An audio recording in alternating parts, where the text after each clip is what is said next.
প্রত্যাশা করছি আপনাদের মাধ্যমে প্রধান উপদেষ্টা নিজে আমাদের এই বার্তাগুলো শুনবেন সময় নিয়ে এবং প্রয়োজনে আমরা তার কাছে পৌঁছানোরও ব্যবস্থা করব। কিন্তু আজকে আমরা সব কথা মাননীয় প্রধান উপদেষ্টাকে অ্যাড্রেস করতে চাই। সাংবাদিক ভাই ও বন্ধুরা, আপনাদেরকে জানাই যে আমরা ঘোষণাপত্র নিয়ে আসলে কোনো রিয়াক্ট করতে চাই নাই, কারণ বারবার বিভিন্ন বিষয়ে সংবাদ সম্মেলন করতে করতে আমরাও ভীষণ টায়ার্ড এবং আপনারা এভাবে ছুটে আসেন। একটা অ্যারেঞ্জ করা এটা অনেক ঝামেলার ব্যাপার, আপনারাও জানেন। কিন্তু গত দুদিনে আমাদের ইনবক্সে, আমাদের পেজে শত শত টেক্সট এসছে এবং সবথেকে যেটা গুরুত্বপূর্ণ, আমাদেরকে অগণিত শহীদ পরিবার আমাদের সাথে যোগাযোগ করেছে। তারা মনে করছেন যে তাদের হয়ে কিছু বলবার আমাদের আছে এবং তাদের কথাগুলো আমাদের মধ্য দিয়ে আমাদের জবানে তারা প্রধান উপদেষ্টার কাছে পৌঁছতে চান। এর কারণ এই ইন্টারিমের একমাত্র ডক্টর ইউনূস ছাড়া অন্য কোনো উপদেষ্টাকে বর্তমান শহীদ পরিবার বা আপামর জনতা আর বাংলাদেশের বলে বিশ্বাস করতে পারেন না। এটা হলো বাংলাদেশের সব থেকে বড় সংকট। সুতরাং আমার পাশে আজকে শহীদ পরিবার দুজন বসবার কথা ছিল, প্রচন্ড জ্যামের কারণে তারা একটু দেরি হয়েছে। তো আপনাদেরকে আজকে আমরা যা বলছি, এটা বাংলাদেশের এই প্রায় ১৫০০ শহীদ, অগণিত আহত যোদ্ধা এবং বাংলাদেশের আপামর মানুষের প্রতিনিধিত্ব করে, আমরা গায়ের জোরে প্রতিনিধিত্ব বলছি না, আমাদের জবান মানুষের কাছে ম্যাচ করে কিনা এটা আপনারা নিশ্চয়ই সামাজিক যোগাযোগের মাধ্যমে তো এই রিয়াকশনটা পাবেন। তা আপনাদেরকে একটু শুধু ঘোষণাপত্র নিয়ে আমরা অনেক বড় ফিডব্যাক দিব না। সবার আগে আপনারা বলি, আপনারা জানেন কোনো অরাজনৈতিক পাটাতন থেকে এই ঘোষণাপত্র ৩৬ জুলাইয়ের মধ্যে হতেই হবে। এই জন্য আমরা একটা ছোট প্রেসার গ্রুপ হিসেবে আমাদের তরফে এমন কিছু নাই যা আমরা করি নাই, এবং আমরা তবু এই সরকারকে ধন্যবাদ জানাই যে আমরা যখন চূড়ান্ত আলটিমেটাম দিয়েছি, এই আলটিমেটাম তো আর আমাদের একার আলটিমেটাম না, সারা বাংলাদেশের ১৮ কোটি মানুষের কথা ছিল এবং সেটাকে তারা সম্মান করে যে কোনোভাবেই হোক তারা একটা ঘোষণাপত্র দিয়েছেন। এই ঘোষণাপত্রের ঐতিহাসিক যে জায়গা, তারা সংসদ ভবনের সামনে দাঁড়িয়ে দিয়েছেন। বৃষ্টির মধ্যে হাজার হাজার মানুষ সেখানে উপস্থিত হয়েছে। অসাধারণ রাজনৈতিক সমঝোতা হয়ে বাংলাদেশের ফ্যাসিবাদ বিরোধী লড়াইয়ে সকল রাজনৈতিক দলের নেতৃবৃন্দ সেখানে তার পাশে ছিলেন, শহীদ পরিবার ছিলেন। এই উদ্যোগটার জন্য আমরা তাদেরকে ধন্যবাদ জানাতে চাই। কিন্তু এরপরে যেটা আমাদের অত্যন্ত কনসার্নের ব্যাপার, আপনারা জানেন এই ঘোষণাপত্রের জবান কিভাবে হবে, এই ঘোষণাপত্রে মানুষের শরিকানা কেমনে নিশ্চিত হবে, এইটা জানবার জন্য ৩ তারিখ, অগস্টের ৩ তারিখ আমরা সরকারের দুজন উপদেষ্টার সাথে জুলাইয়ের বিভিন্ন স্টেক হোল্ডাররা বসেছিলাম একটি সরকারি মিটিংয়ে। সেই সরকারি মিটিংয়ে আমরা উপদেষ্টাদেরকে জিজ্ঞেস করেছি যে এইখানে যে আমাদের দীর্ঘ ২০০ বছরের ব্রিটিশ বিরোধী লড়াই, যার চূড়ান্ত আকাঙ্ক্ষার প্রতিফলন ঘটেছে আমাদের মহান ১৯৪৭ সনের আজাদির মধ্য দিয়ে, তার সুনির্দিষ্ট তাকে স্বীকৃতি আছে কিনা। আমাদেরকে উপদেষ্টারা বলেছেন যে হ্যাঁ, ব্রিটিশ বিরোধী লড়াই থেকে শুরু করে সমস্ত সিগনিফিকেন্ট ইস্যুর স্বীকৃতি আছে এবং তারা আমাদেরকে নিশ্চিত করেছেন। আমরা হতাশ হয়েছি, আমরা বলতে চাই না, বলতে খারাপ লাগে যে উপদেষ্টারা আমাদের সাথে মিথ্যা বলেছেন। আমরা ড্রাফট দেখতে চেয়েছিলাম, তারা বলেছে বিশেষ কারণেই যাতে আমরা ড্রাফটটা না দেখি, তারা আমরা যেন ট্রাস্ট করি। আমরা আজকে আপনাদের সামনে বলতে চাই, প্রধান উপদেষ্টার সেদিনকে বক্তৃতাটা আমরা অন্যভাবে বারবার দেখেছি। আপনাকে প্রধান উপদেষ্টা মহোদয়, আপনি কিভাবে দা ওয়ে ইউ টক, আপনার বডি ল্যাঙ্গুয়েজ, আপনি কোনটা স্পন্টেনিয়াসলি বলেন, কোনটা ইম্পোজড, এটা বোঝা যায় আপনার কথায়। পুরো যে বক্তৃতাটা, যে স্টেটমেন্টটা, যে ঘোষণাপত্রটা আপনি পড়েছেন, এইখানে আমরা আমাদের ডক্টর ইউনূসকে পাই নাই। আপনাকে মনে হয়েছে যে রাজনৈতিক দলগুলো সবাই মিলে লিখে দিয়ে আপনাকে দিয়ে পড়িয়ে নিয়েছে, কারণ আপনার যে স্পন্টেনিয়াস রিডিং, আপনি যেভাবে কথা বলেন, যেই আর্টিফিশিয়াল কোনো আর্টিকুলেশন ছাড়া কথা বলেন, আমরা সেটা পাই নাই। আমার মনে হয়েছে, আমাদের মনে হয়েছে যে আপনি পড়ে শেষ করতে পারলেই বাঁচেন। আপনাদেরকে প্রথমে বলতে চাই, এই যে রাজনৈতিক দলগুলো আছে, আপনারা তো এই ঘোষণাপত্র বারবার দেখেছেন। সরকারের কয়েকটা অংশীজন আমাদেরকে বলেছে যে বড় ২-১টা রাজনৈতিক দল তারা এই ঘোষণাপত্রের ওয়ার্ডিং এখান থেকে একটু চেঞ্জ হয়ে গেলে তারা এই প্রোগ্রামে অংশগ্রহণ করবে না। তাহলে সেই রাজনৈতিক দল বিএনপি, জামাত ইসলামী, এনসিপি, সবাইকে প্রশ্ন করছি, আপনারা সবাই মিলেই কি ১৯৪৭ সালকে খারিজ করে দিয়েছেন? ঠিক।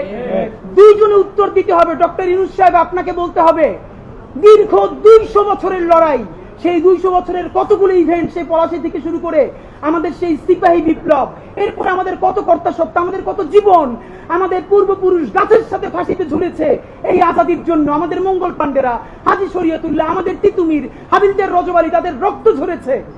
তার স্বীকৃতি আপনারা এখানে শুরু করেছেন শুধু এটা বলে যে যেহেতু উপনিবেশবাদী লড়াইয়ের সুদীর্ঘকালের ধারাবাহিকতা, এই যে উপনিবেশবাদী সুদীর্ঘকালের ধারাবাহিকতা, এই ধারাবাহিকতা থেকে যে একটা রাষ্ট্র বাসনার প্রথম অর্জন আমাদের 1947, সেই 47-এর কে বিরোধিতা করেছে? ইভেন শেখ মুজিব করেছে।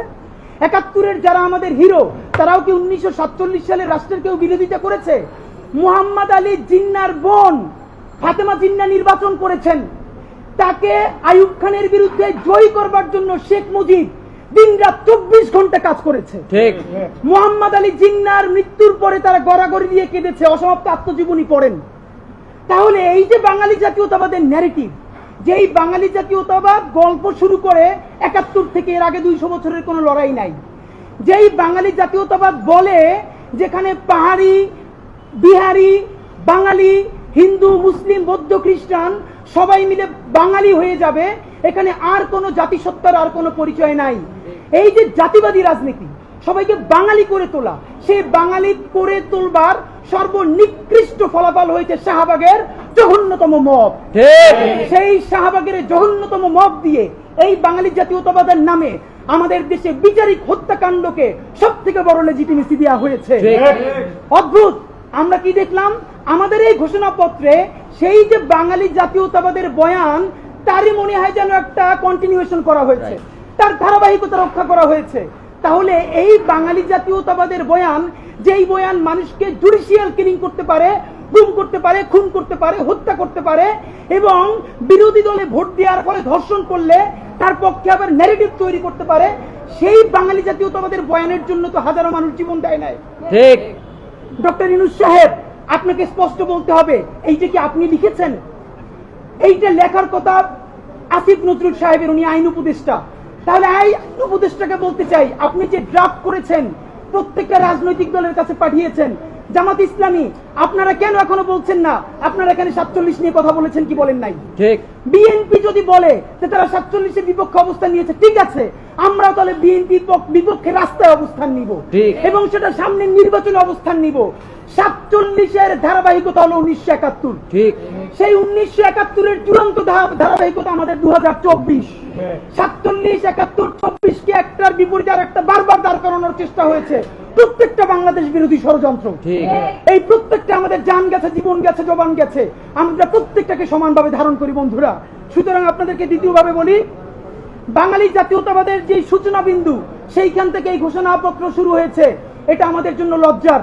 দ্বিতীয় কথা, 1975 সনে যে 7ই নভেম্বর ঐতিহাসিক সিপাহী জনতার যে বিপ্লব, এটা এখানে উল্লেখ আছে, অসাধারণ, আমরা এটাকে অ্যাপ্রিসিয়েট করি। 1990 সালে যে অভ্যুত্থান হয়েছে সেইটাও আছে, কিন্তু 1990-এর পরে এই ঐতিহাসিক যে অভ্যুত্থানটা হলো, এরপরে সকল রাজনৈতিক দলগুলো মিলে যে একটা সমঝোতা করেছিল, 91-এর পরেই সেই সমস্ত রাজনৈতিক দলগুলো সেই সমঝোতা যে ভেঙে ফেলেছিল, রাজনৈতিক দলগুলো যে বিশ্বাসঘাতকতা করেছিল, তার কোনো প্রতিধ্বনি কেন ঘোষণাপত্রের মধ্যে নাই? আমাদেরকে বলেন। আমরা এই জুলাই আমাদেরকে রাজনৈতিক দল অসাধারণ স্টেক, বিরাট শরিকানা, কিন্তু রাজনৈতিক দল যদি এই অভ্যুত্থান একা করতে পারত, তাহলে জামাতি ইসলামীর 6 জন প্রধান নেতৃবৃন্দকে ফাঁসি দেওয়া যাইতো না, ওই সময় তারা ফালাই দিতে পারত হাসিনাকে। বেগম জিয়াকে জেলে যাওয়া লাগতো না, হাত বাঁকা হয়ে ফেলা লাগতো না, তখনই বিএনপি ফালাই দিতে পারত। এর মানে সকল রাজনৈতিক দল এবং রাজনৈতিক শক্তি সবাই মিলেই তো এটা করেছে।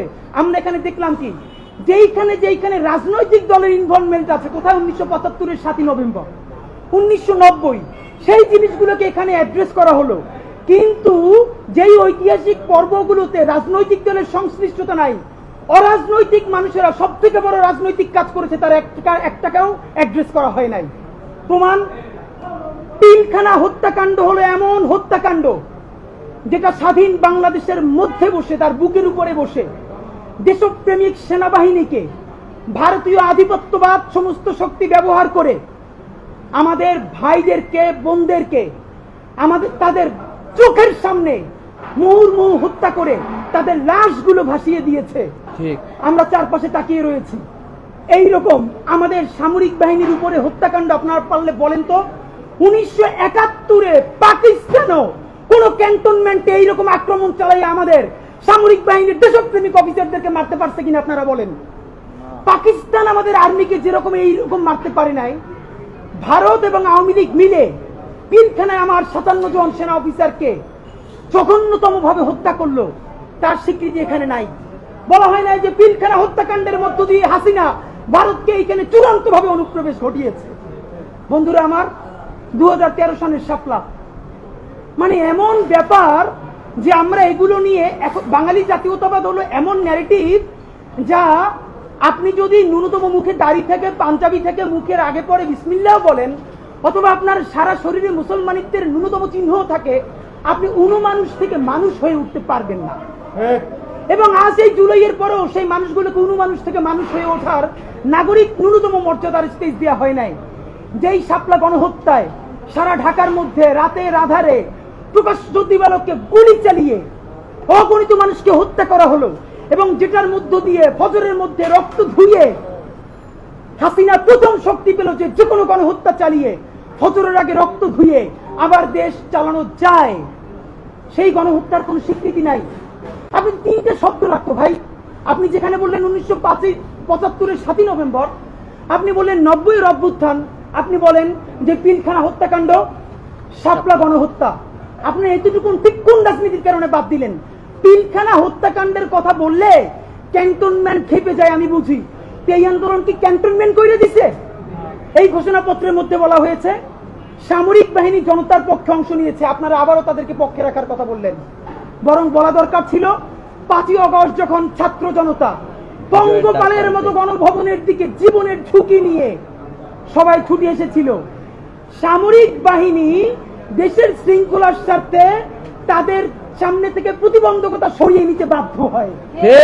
সামরিক বাহিনী নিজের অক্ষুণ্ণতা বজায় রাখার জন্য দেশপ্রেমিক জনতার সাথে মিলে যেতে বাধ্য হয়েছিল। নইলে এত আইটেম তার আগে নিয়ে এত যান কিভাবে যায়? অথচ আপনি থেকে স্টেক বানিয়ে দিলেন। তাহলে পিলখানার কথা বললে আর্মি খেপে যাবে, আপনি কি এই জন্য পিলখানার কথা বললেন না? শাপলার কথা বললে কেউ কেউ কোনো বুদ্ধিজীবী এখন এই অভ্যুত্থানকে রাইট উইং অভ্যুত্থান বলে। কিরে ভাই, এই উপদেষ্টাদের মধ্যে একমাত্র ধর্ম উপদেষ্টা ছাড়া আর কে রাইট উইং এর? এখানে জাসদের আছে, কে নাই আমাকে বলেন। তাহলে কি রেজওয়ানা হাসান আপা, শারমিনা মুর্শিদ ওনাদেরকে এখন বোরকা পরাইয়ে দিয়ে রাইট উইং বানাই ফেলতে হবে? তাহলে তো উচিত তাদেরকে বোরকা সাপ্লাই দেওয়া। এইটারও রাইট উইং বানাইতে পারতেছে, অথচ এরকম ইনক্লুসিভ গভর্নমেন্ট কবে হয়েছিল? তা আপনাদেরকে বলতে চাই, যেই শাপলার এই যে যাত্রাবাড়ি থেকে শুরু করে আলেমরা সারা দেশে, আপনারা মিডিয়ার ভাইয়ের একটা ভিডিও কালকে দেখেছেন, আমরা এর আগে কেউ দেখি নাই। এই এতদিন পর ভিডিওটা সামনে এসেছে, যাত্রাবাড়িতে একটা ছোট স্কুলের মেয়ে পুলিশের তুমুল গোলাগুলির মধ্যে কিভাবে বুক চিতিয়ে দাঁড়িয়ে আছে। ঠিক ভাই, আপনি ভাবেন এই বাচ্চাটা আপনার মেয়ে, আপনার বোন, আপনার ভাতিজি, আপনার ভাগ্নি। আমরা এখনো ডিটেক্ট করতে পারি না এই বাচ্চাটা বেঁচে আছে কিনা। পরে আমরা নিউজে দেখলাম এরকমই একটা বাচ্চার মতো দেহ পুলিশের গাড়ির মধ্যে নিথর হয়ে পড়ে আছে। এই বাচ্চাটা কিনা জানি না। যেই যাত্রাবাড়ি স্টালিনগ্রাদ হয়ে উঠলো আলেমদের কাছে, সেই শাপলাকে আপনি বাদ দিয়ে আপনি কোন ফ্যাসিবাদ আবার আনতে চান? আপনাদের এত হীনমন্যতা কিসের? শাপলায় হীনমন্যতা, পিলখানায় হীনমন্যতা, তাহলে তাদের রক্তের বিনিময়ে যে সরকারে আছেন সেখানে থাকতে আপনাদের লজ্জা হয় না? আপনাদেরকে সর্বশেষ আপনারা বলতে চাই, এই যেই হাসিনা পালাইতে বাধ্য হইছে যেই জেনজিদের কারণে, সেই জেনজিরা কিন্তু রাজনীতি সচেতন হয়েছে ঐতিহাসিক একটা ইভেন্টের মধ্য দিয়ে। এইটার কথা কেউ বলে না। যেই জেনজিরা স্ল্যাং নিয়ে রাস্তায় নেমে গণহত্যাকারীকে পালাতে বাধ্য করেছে, রাজনৈতিক দল তাদেরকে ইমাম মেনে পিছনে মুক্তাদি হিসেবে দাঁড়িয়েছে, সেই জেনজিরা প্রথম রাষ্ট্রের মালিকানা গ্রহণ করে নিরাপদ সড়ক আন্দোলনের মাধ্যমে। সেই নিরাপদ সড়ক আন্দোলনে প্রাইভেট বিশ্ববিদ্যালয়, পাবলিক বিশ্ববিদ্যালয়, 6, 7, 8, 9 এর বাচ্চারা, তাদের বাবারা মায়েরা খাবার নিয়ে রাজপথে নেমেছিল। ওই সময় রাজনৈতিক দলগুলো তাদের সাথে শতভাগ নামতে পারলে আওয়ামী লীগ ওই দিনে পইরা যাইত। আমাদের নিরাপদ সড়ক আন্দোলনে আমাদের বাচ্চাগুলো কিভাবে রক্তাক্ত হয়েছে, কিন্তু এই রক্তাক্ত হওয়ার মধ্য দিয়ে তারা প্রথম এই এস্টাবলিশমেন্টকে, ফ্যাসিবাদকে গালি দিয়া শিখেছে। তারই চূড়ান্ত পরিণতিতে মাত্র 5 বছরের মধ্যে আমরা হাসিনাকে পালাতে বাধ্য করতে পেরেছি। আপনারা নিরাপদ সড়ক আন্দোলনের কথাটাও বললেন না। সুতরাং প্রধান উপদেষ্টা মহোদয়, আপনাকে বিনীত অনুরোধ করি, এইটা কোরআন না বা বাইবেল না যে কোনোভাবে সংস্কার করা যাবে না। প্লিজ এই ঘোষণাপত্রকে আমি অ্যাপ্রিসিয়েট করি, মন্দের ভালো তো ভালো, কিছু তো হলো, কিন্তু এখানে অবশ্যই 1947-এর স্বীকৃতি এবং 1975-এর 7 নভেম্বর 1990-এর অভ্যুত্থানের ঠিক সাথেই আমাদের পিলখানা, আমাদের শাপলা এবং নিরাপদ সড়ক আন্দোলনের ঐতিহাসিক ঘটনাকে একনলেজ আপনাকে করতেই পারতে হবে। বন্ধুরা আমার, আর একটা ওয়ার্ডিং নিয়ে কথা বলবো। এই ঘোষণাপত্রের মধ্যে বলেছে হাসিনাকে পালিয়ে যেতে বাধ্য করা হয়। হাসিনা পালিয়ে যেতে বাধ্য হয় না, আমরা হাসিনার পতন ঘটিয়েছি বলতে হবে। ফ্যাসিবাদী হাসিনার পতন হয়। পালিয়ে যেতে বাধ্য করা হয়, কোনো প্যাসিভ কথা বলা যাবে না। এখানে অ্যাক্টিভ, আমরা অ্যাক্টিভ মুডে ছিলাম, এখানে কোনো প্যাসিভ ভয়েস নাই। বলবেন যে অগণিত পুরো ছাত্র জনতার শক্তি তার পতন ঘটিয়েছে এবং সেই পতনের ফলে সে ভারতে পালিয়ে যেতে বাধ্য হয়। বন্ধুরা আমার, সর্বশেষ কথা বলি, এই ঘোষণাপত্রের রিয়েকশনে এখানে অনেকগুলো গুমের কথা আছে, খুনের কথা আছে, কিন্তু বিচারিক হত্যাকাণ্ডের কথা নাই। অথচ এই ফ্যাসিবাদ যেটা করেছে, বাংলাদেশের বিচার কাঠামোকে জাহান্নামে পাঠিয়ে দিয়েছে। এর মানে কি এইটা যে বিচারিক হত্যাকাণ্ড বললে জামাতের যে নেতাদের ফাঁসি হয়েছে তারা যদি একটা অ্যাডভান্টেজ পেয়ে যায় কিনা? আপনারা কি সেই ভয় থেকে বিচারিক হত্যাকাণ্ডের কথা বলেন নাই? প্লিজ এটা আপনাদেরকে বন্ধ করতে হবে। এবার বন্ধুরা, ঘোষণাপত্রের ফিডব্যাকের পরে অত্যন্ত গুরুত্বপূর্ণ কথা আপনাদের সাথে জুলাই সনদ নিয়ে। আমরা প্রত্যাশা করছি আগামী কয়েকদিনের মধ্যে জুলাই সনদ স্বাক্ষরিত হবে। নাম্বার 1, এই ঘোষণাপত্রে আপনারা যেরকম ভুজুং বাজুং দিয়ে জাতিকে বুঝাইছেন, আপনারা এই জুলাই সনদে সর্বশেষ বলেছেন, আমার হাতে প্রধান উপদেষ্টা মহোদয় 5ই অগস্ট একটি দীর্ঘ বক্তৃতা করেছেন। এই বক্তৃতার পুরো কপি আছে। এই বক্তৃতা অনুযায়ী উনি বলেছেন শীঘ্রই জুলাই সনদ বাস্তবায়ন হবে। এই জুলাই সনদের জন্য 19টা মৌলিক সংস্কারে সবাই ঐক্যমত্য পোষণ করেছে। এরপরে যে কথাটা আর বলা হয় না, এই 19টা ঐক্যমত্যের মধ্যে বিএনপি বলেছে তার মধ্যে 10টাই তারা নোট অফ ডিসেন্ট দিয়েছে। তো নোট অফ ডিসেন্ট কি? নোট অফ ডিসেন্ট হলো আপাত দৃষ্টিতে আমি এটা মাইনে নিলাম, কিন্তু আমি আসলে এইটার সাথে একমত না।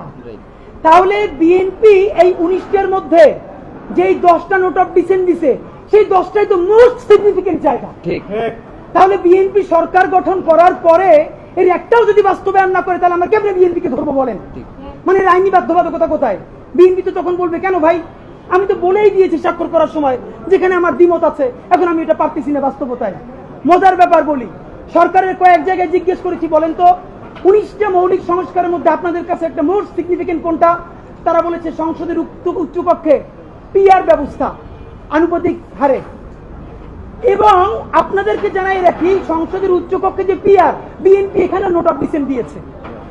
যে সংসদের উচ্চকক্ষে বিএনপি যে নোট অফ ডিসেন্ট দিয়েছে, এটাও যদি সে বাস্তবায়ন না করে, তাহলে আমরা, মানে আপনি ভাবেন আমরা কি কারণে, ঠিক কোন কারণে আমরা এখন এই কথাগুলোকে বিশ্বাস করবো? রাজনৈতিক দলগুলোকে তারা ইন্টারিম থাকা অবস্থায় আমাদের চোখের সামনে 47কে নাই করে দিল, পিলখানাকে নাই করে দিল, শাপলাকে নাই করে দিল, নিরাপদ সড়ক আন্দোলনকে নাই করে দিল, বিচারিক হত্যাকাণ্ডের কথা তারা বললো না। যেই তারা ক্ষমতার মসনদ পেয়ে যাবে, এই কথা বলার পর যে আমরা আবার জেলে যাব না, তার প্রমাণ কি আপনাদেরকে বলবো? তাহলে আপনারা এটা কি চান? ডক্টর ইউনূস সাহেব, নাম্বার 2, আপনাকে বলতে চাই, আইনি বাধ্যবাধকতা আমাদেরকে অন্তত 20 জন শহীদ পরিবার বলেছে। ডক্টর ইউনূস সাহেব কি এগুলো সব সামনে সংসদের জন্য রেখে দেখেছে? তাহলে সে কি করবে? প্রধান উপদেষ্টা, এবার আপনার জন্য স্পেসিফিক 3-4টা আমাদের কথা আছে। আমরা এই কথাটার কথা লিখেছি ইন্টারিম বনাম ইউনূস। এখন যে কথাটা আপনাদেরকে বলবো, এই কথাটা আমরা প্রচুর হোমওয়ার্ক করে বিভিন্ন গণমানুষের সাথে, রিক্সাওয়ালা, ভ্যানওয়ালা, সবজিওয়ালা, পেশাজীবী, বিশ্ববিদ্যালয়ের শিক্ষক থেকে শুরু করে অনেকের সাথে কথা বলে আমরা এই কথাটা বলবার চেষ্টা করেছি। ডক্টর ইউনূস সাহেব, আমরা এখন পর্যন্ত যতদূর বুঝতে পেরেছি, আপনার ক্যাবিনেটের অলমোস্ট সকল উপদেষ্টা প্রতিদিন আপনাকে একটা আর্মি কুয়ের জুজু দেখাচ্ছে। ঠিক, আপনি সচিবালয়ের সংস্কার করলেই আর্মি টেক ওভার করবে। আপনি যদি পিলখানার কথা বলেন, আর্মি টেক ওভার করবে। এইটার একটা প্রমাণ কি দিয়েছে? বাংলাদেশের ছাত্র জনতার একমাত্র প্রতিনিধি বানিয়েছে তারা এনসিপি কে। প্রধান উপদেষ্টা কান খুলে শুনে রাখেন, এনসিপি একটা রাজনৈতিক শক্তি, কিন্তু কোটি কোটি জুলাই যোদ্ধাদের একমাত্র মুখপাত্র তারা নয়। এনসিপি সমাবেশ করলে লোক কম হয়, এর মানে এই না যে মানুষ জুলাই ভুলে গেছে, অথবা জুলাইয়ের রক্তের সাথে সে গাদ্দারি করার কারণে অনুমতি দিচ্ছে। বরং এনসিপির সাথে লোক কমায়ের বড় বাস্তবতা হলো তারা মনে করে বিএনপি বা জামাতে ইসলামী ঠিক যেভাবে জুলাইকে বিভিন্নভাবে বিজনেসের মডেলে নিয়ে এসেছে, এনসিপিও এখন সেটাই করছে, তাই তারা এনসিপির সমাবেশে আসে না। কিন্তু এই মানুষ, কোটি কোটি মানুষ এখন পর্যন্ত রাস্তায় নামতে প্রস্তুত যদি আপনি একটা বিপ্লবী ভাষণ দিয়ে জনতার পক্ষে সংস্কারের আপার হ্যান্ড নিয়ে নিতে পারেন। প্রধান উপদেষ্টা, আপনাকে বলি, আপনার উপদেষ্টারা সারাক্ষণ জুজুর ভয় দেখায় না? আপনারে বলি, একটু কান দিয়ে শুনেন, যদি ওয়াকার সাহেবের এবং আর্মি জেনারেলদের সাহস থাকে, আইরিপি সাহস থাকে, একটা কুক ওই দেখাইতে বলেন। ঠিক ভাইরা, ব্যাপারটা এমন না। লিথাল উইপেন যখন চলে তখন পুলিশের উইপন আর আর্মির উইপেনের পার্থক্য থাকে না, প্রত্যেকটাই জীবন কাইড়ে নেয়। এই মাত্র একটা বছর আগে আমাদের হাজারো হাজারো শহীদ যেই গুলিতে শহীদ হয়েছে, এর চেয়ে দামি গুলি তো আর্মি আমাদের উপরে ব্যবহার করতে পারবে না। আপনি মনে রাখেন, এই ওয়াকার সাহেব অথবা আর্মি যদি কোনো কু করার চেষ্টা করে, জনগণ গিয়া ক্যান্টনমেন্টের ইট খুঁজে নিয়ে আসবে। ইট, একটা ইট ক্যান্টনমেন্টে আস্থা থাকবে না, আপনি যাইকে রাখেন। আপনি কারে ডরান? আপনি ভোট নেন। মিনিমাম 100 রিকশাওয়ালার সাথে কথা বলেছি গতকাল পর্যন্ত, প্রত্যেকে বলে এই উপদেষ্টাদেরকে তারা বিশ্বাস করে না, কিন্তু ইনুস বেড়া ভালো। এর মানে সারা বাংলাদেশের জুলাই যোদ্ধারা, জুলাইয়ের পক্ষের শক্তিরা আপনার মুখটা দেখা এখন পর্যন্ত এই সরকারের একটা হাত ধরে রাখছে। কিন্তু এই উপদেষ্টাদের কেউ কেউ ইতিমধ্যে রাজনৈতিক দল যারা সামনে ক্ষমতায় আসবে তাদের সাথে নেগোসিয়েশন করে কেউ সামনে আইনমন্ত্রী হবে, কেউ অন্যান্য মন্ত্রী হবে, কি কি হবে এইটা পাকাপোক্ত করে এখন তাদের জবানে আমাদের ঘোষণাপত্র লিখে দেয়। ঠিক এখন সেই ক্ষমতায় যারা আসবে সেই দলের মুখপাত্র হয়ে তারা এই সরকারের মধ্যে কাজ করে। প্রধান উপদেষ্টা, আপনার একটা কথা বলি, আমরা আগেও বলেছি এই সরকারের সকল উপদেষ্টার এক পা অন্য দেশে, বিপদ হইলে ভাইগে যাবে, কিন্তু আমরা দৃঢ়ভাবে বিশ্বাস করি আপনি ভাববেন না। এর প্রমাণ, আপনি যদি ভাবতেন পৃথিবীর কোন দেশ আপনারে রাখতে চায় না বলেন, তাহলে হাসিনার আমলেও 10 তলা বিল্ডিং বাইয়া আপনার আদালতে হাজিরে আপনি দিতে আসতেন না। ঠিক, আপনি তখনই বিদেশ থাকতে পারতেন। আপনি এই দেশে থাকতে চান বলেই আপনি আসছেন, আমরা বিশ্বাস করতে চাই। মাননীয় প্রধান উপদেষ্টা, আপনি বাঁচবেন কয়দিন বলেন? আপনার এত বয়স হয়েছে, বাংলাদেশের গড়ায় উঠছে প্রায় 20 বছর বেশি পাচ্ছেন। আমার বাপে 63 বছর বাঁচছে, তার চেয়ে আপনি প্রায় 20 বছর বেশি পাচ্ছেন। মাঝে মধ্যে মৃত্যু বেঁচে থাকার চেয়ে অধিক। মাননীয় প্রধান উপদেষ্টা, আপনি একটা গবেষণা করেন, বাংলাদেশে গত 50 বছরে কোন রাষ্ট্রপ্রধানের 30 মিনিট 40 মিনিটের বক্তৃতা রিক্সা চালক, ভ্যান চালক, সবজি বিক্রেতা, বিশ্ববিদ্যালয়ের প্রফেসর, ছাত্র জনতা আধা ঘন্টা বসে তার বক্তৃতা শুনে নজির নাই, যেটা আপনারটা হয়েছে। এটা কিন্তু আপনার চেহারা দেখে না। আপনি রাজনৈতিক দল করছিলেন, ফেরও করছেন, কিন্তু এইবার যে আপনার এই বাংলাদেশের পক্ষে হৃদয় নিংড়ে ভালোবাসা, আপনি যখন বক্তৃতা করেন আপনি আর্টিফিশিয়াল কিছু বলেন না, কিন্তু আপনি যখন ঘোষণাপত্র বললেন আপনার চেহারা আর্টিফিশিয়াল ছাপ।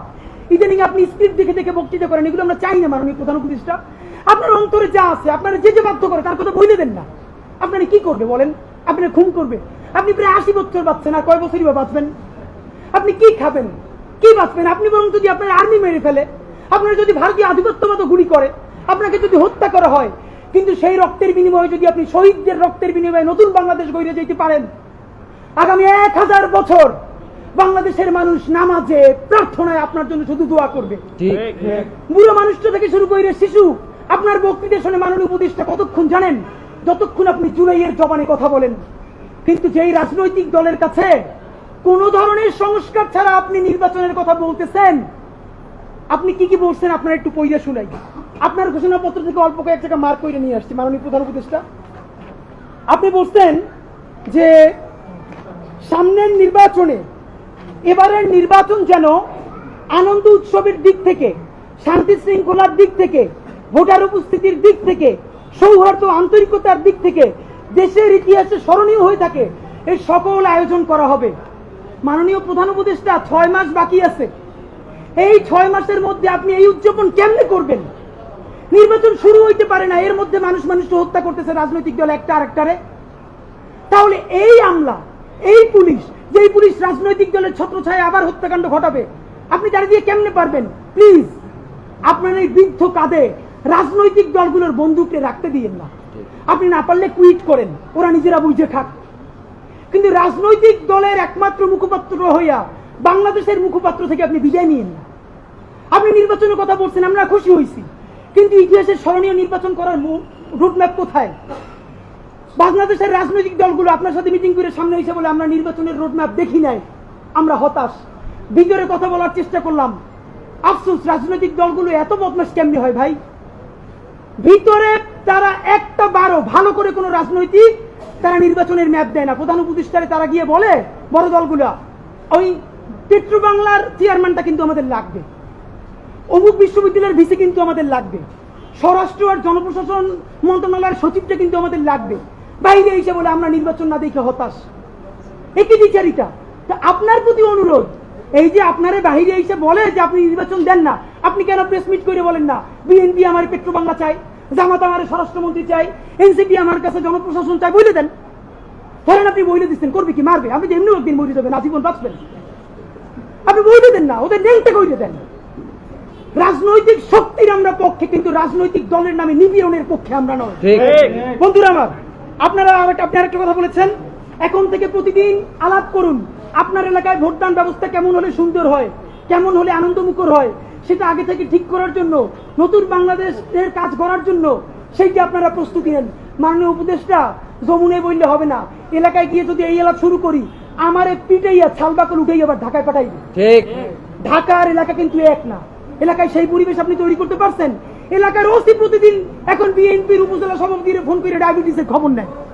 তা আমার কথা যদি বিএনপির বিপক্ষে যায়, আমার কথা যদি জামাতের বিপক্ষে চায়, তারা তো আমার দৌড়ে দিয়া কি করবে তা তো আপনি বুঝতে পারতেছেন না। প্রধান উপদেষ্টা, মাননীয় উপদেষ্টার শেষের দিকে আপনার আরেকটা কথা আপনাদের বলা দরকার।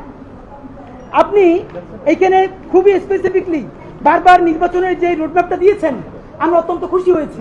আপনার হাতে সময় আছে 6 মাস। আপনাকে চূড়ান্তভাবে আমরা কয়েকটা প্রস্তাবনা দিতে চাই। নাম্বার 1, এই 6 মাসের মধ্যে আপনি একটা আপার হ্যান্ড নিবেন। সেই আপার হ্যান্ডের চূড়ান্ত কাজ আগামী 1 সপ্তাহের মধ্যে আপনি ইন্টারিম ভেঙে দেন। ঠিক, এই ইন্টারিমের অনেক উপদেষ্টা এখন সামনে কেউ বিএনপির, কেউ জামাতের, কেউ এনসিপির মুখপাত্র হইয়া তাদের দলীয় এজেন্ডাগুলো আপনার সামনে রেখে বাস্তবায়ন করবে। এইটা আপনি হতে দিয়েন না। আপনি অতি জলদি যে নির্বাচনটা উপহার দিতে চান তার জন্য ইন্টারিম ভেঙে দেন এবং অতি দ্রুত তত্ত্বাবধায়ক সরকার ঘোষণা করেন। এই ইন্টারিম ভেঙে দিয়া আপনি প্রধান হইয়া আপনি তত্ত্বাবধায়ক সরকার ঘোষণা করেন। আগামী 6 মাস মাননীয় প্রধান উপদেষ্টা, এটা অনেক অনেক বেশি ইনাফ, মোর দ্যান ইনাফ এই দেশে পাল্টাই দেওয়ার জন্য। আপনি কিছু বিপ্লবী সিদ্ধান্ত নেন। সেই বিপ্লবী সিদ্ধান্তের মধ্যে আপনি 1 নম্বরে বলেন যে এই যদি ক্ষমতায় আসবে ওয়াদা করতে হবে 72-এর সংবিধানকে বাতিল করতে হবে। যেই 72-এর সংবিধানের মধ্য দিয়ে বাকশাল হয়েছে, বিচারিক হত্যাকাণ্ড হয়েছে, সেই সংবিধানকে নতুন সংসদে বাতিল করে জুলাইয়ের ঘোষণাপত্রের আলোকে এবং জুলাইয়ের সনদের আলোকে নতুন সংবিধান রচনা করতে হবে। নাম্বার 2, প্রতিনিধিত্বশীল স্বাধীন পুলিশ কমিশন গঠন করতে হবে। আমরা বলেছি শুধু পুলিশ কমিশন না, কারণ এই পুলিশ যদি জানে আগামীতে বিএনপি ক্ষমতায় আসবে, জামাত ক্ষমতায় আসবে, সে হোমওয়ার্ক কইরা প্রত্যেকটা কেন্দ্র দখল করে ব্যালট ভরে দিবে, কারণ সে জানে তাহলে তার পোস্টিংটা ভালো হবে। সুতরাং আমরা চাই একটা প্রতিনিধিত্বশীল স্বাধীন পুলিশ কমিশন। এটা যদি 10 জনের মেম্বার হয়, 2 জন বিরোধী দল থেকে থাকবে, 2 জন বিশ্ববিদ্যালয়ের শিক্ষক থাকবে, 1 জন শহীদ পরিবার থেকে থাকতে পারে, এই পুরো সরকার থেকে থাকবে 5 জন, বাকি 5 জন অন্য স্টেট থেকে। যদি সেটা হয় তাহলে ন্যূনতম তাকে কিন্তু একটা কন্ট্রোল করা যাবে। নাম্বার 2, আপনি ন্যূনতম জুডিশিয়াল রিফর্ম না করে আপনি কিসের নির্বাচন দিচ্ছেন? এই যে নির্বাচনে খুন হবে প্রচুর, সেই খুনগুলো নিয়ে তো মামলা হবে। আমরা এই যে আসিফ মাহমুদ বনাম ইশরাক হোসেনের যে ক্যাচাল, সেই ক্যাচালে দেখলাম আদালত পর্যন্ত স্বীকার করতেছে যে এই ব্যাপারে রায় দেওয়ার উপরে তার উপরে চাপ ছিল। কোন রাজনৈতিক দল ক্ষমতায় নাই, সেই অবস্থায়ও যদি আদালত বলে যে এই রায় দেওয়া তার উপরে চাপ ছিল, যখন রাজনৈতিক দল থাকবে তখন তো চাপ লাগবে না, তখন আইন মন্ত্রণালয় দিয়ে লেখে পাঠাবে, সে শুধু সাইন করে দিবে। সুতরাং আপনি জুডিশিয়াল রিফর্ম কি করলেন সেইটাকে আপনাকে স্পেসিফিকলি বলতে হবে। জনপ্রশাসন সংস্কার, সবকিছুতে একমাত্র বিসিএস প্রশাসন ছড়ি ঘুরাবে তা হইতে পারে না। আপনি ক্ষমতা ডিসেন্ট্রালাইজেশন করেন, আপনি পুলিশকে একটু ভিন্ন করেন, আপনি অন্যান্য ক্যাডারগুলোকে আরেকটু এম্পাওয়ার করেন। এই যে জনপ্রশাসন সংস্কারের মধ্যে প্রশাসকরা নিজেদেরকে প্যারালাল রাষ্ট্র ভাবে, এইটি আপনি ন্যূনতম ভাঙিয়ে দিতে না পারলে আবার তো সে আমলাতান্ত্রিক দেশ করবে। এবং আপনাকে সর্বশেষ আমরা বলতে চাই, আগামী 6 মাস আমরা আপনার কাছে অ্যাকশন দেখতে চাই। সেই অ্যাকশনটা হলো, এখন চলে আগস্ট মাস, আগস্টের মধ্যে আপনি ইন্টারিম ভেঙে দেওয়ার চূড়ান্ত রূপরেখা প্রণয়ন করেন। এতদিন বলছি আমরা বিচার সংস্কার, বিচারের কোন কোন রায়টা আসবে আপনি তা তো একটা বললেন না এই আপনার দীর্ঘ বক্তৃতার মধ্যে, কিন্তু আপনি ঠিকই নির্বাচনের সব কথা তো বললেন, থ্যাংক ইউ, আপনি এটা বলেছেন। তাহলে বিচার নিয়ে আপনি এরকম বলতেছেন না কেন? নাম্বার 2, এতদিন আমরা আগে বলেছি সংস্কার, তারপরে বলেছি মৌলিক সংস্কার, না এখন মৌলিক সংস্কারও বলি না, নির্দিষ্ট 5টা সংস্কারের কথা বলেছি। আমরা পুলিশের সংস্কার চেয়েছি, আমরা জুডিশিয়াল রিফর্মের কথা বলেছি, আমরা নির্বাচন কমিশনের যে বর্তমান প্যাটার্ন এইটা ভেঙে দেওয়ার কথা বলেছি। প্লিজ, কোন সংস্কারটা কবে হবে? নির্বাচনের আগে যদি আপনি একটা সংস্কার নিজে করে দেখাতে না পারেন, তাহলে বলেন প্রবাস থেকে লক্ষ টাকা প্লেন ভাড়া দিয়া বাংলাদেশের মানুষ কেন ভোট দিতে আসবে বলেন? সে তো জানে একটা সংস্কার আপনি করতে পারেন নাই। এই যে ভোট দিয়ে যাবে যারা ক্ষমতায় যাবে, তারা ঠিকই আগর কাটামতে সব 91 যেরকম তারা চুক্তি ভঙ্গ করেছে, চুক্তি ভঙ্গ করে আবার ফ্যাসিবাদ কায়েম করবে। শুধু শুধু সে কেন দেশে ভোট দিতে আসবে বলেন? সুতরাং আপনি যদি সত্যিকারে চান বাংলাদেশের ইতিহাসে সেটা নির্বাচন হোক, প্রবাসীরা ভোট দিক, লক্ষ লক্ষ টাকা খরচ করে মানুষদের মতো উদযাপন করুক, তাহলে ন্যূনতম কয়েকটা বিচার আপনার নির্বাচনের আগে করে দেখাতেই হবে। এই ইন্টারিমের সকল উপদেষ্টাকে বিদায় দিয়ে নতুন ফ্রেশ তত্ত্বাবধায়ক সরকার গঠন করতে হবে এবং অতি দ্রুত আপনাকে রেভলিউশনারি কিছু কাজ করে দেখাতে হবে, যাতে মানুষ বিশ্বাস করে রাজনৈতিক দলগুলো আসলেও তারা কোনো ধরনের গাদ্দারি করতে পারবে না। এবং সর্বশেষ কথা, সকল রাজনৈতিক দলের সাথে বারবার বসেন উপদেষ্টা মহোদয়, একটা বার 1500 প্রায় শহীদ তার পরিবারের সাথে আপনার বসা দরকার হয় না? এই যে এত সংস্কার করলেন, আমাদেরকে কেন তারা ফোন করে জিজ্ঞেস করে যে এগুলো সবটি তারা না কইলেই চলে যাবে? প্লিজ, জুলাই সনদ ঘোষণার আগে যা যা করতেছেন সেই রাজনৈতিক দলগুলোর একদিকে সামনে রাখেন, শহীদ পরিবারগুলোর সামনে রাখেন, তারপর বলেন যে এইটা করছি, একটু শহীদ পরিবারের কথার মূল্যায়ন করেন। এইটা যদি একটাও না করেন তাহলে কি করব? এই সরকার দুর্বল হয় সেটা করব না, আমরা নির্বাচনের বিরুদ্ধেও দাঁড়াবো না, তাইলে আবার বলবে আমরা গণতন্ত্র চাই না। আমরা যারা ক্ষমতাহীন কিন্তু জনতার জবানে কথা বলি, তারা এই নির্বাচন বয়কটের ডাক দিব। তখন একমাত্র যারা ক্ষমতায় এসে দুর্নীতি করবে সেই 20% মানুষ ছাড়া আপনি কোন কেন্দ্রে একটা কাক বিড়ালও খুঁজে পাবেন না। মাননীয় প্রধান উপদেষ্টা, জনতা শক্তিশালী না ক্ষমতা শক্তিশালী, আপনি যদি সেটা চ্যালেঞ্জ হিসেবে নিতে চান তাহলে কোন সংস্কার ছাড়া নির্বাচন দিতে পারেন, কিন্তু শত শত যে লাশ তারা ফালাবে সেই দায়ও আপনার নেওয়া লাগবে। মাননীয় প্রধান উপদেষ্টা, আপনারে আমরা ভালোবাসি জুলাইয়ের জন্য, আপনি প্লিজ তাদের বন্দুক আপনার কাঁধে নিয়ে আপনি বিদায় নিয়েন না, আপনি জুলাইয়ের বন্দুকটা হাতে নেন। রাজনৈতিক দল আর্মিরে ডাইকে বলেন যদি আমার হেল্প করেন করেন, নইলে যা যা করছেন সব বইলে আমি বিদেশ চলে যাব। যেই বাংলাদেশ জুলাই অর্জন করছে সেই জুলাই আবার তাদের বিরুদ্ধে রক্ত দিয়া ইনশাল্লাহ ইনসাফের বাংলাদেশ গড়বে। বাংলাদেশ জিন্দাবাদ, ইনকিলাব জিন্দাবাদ।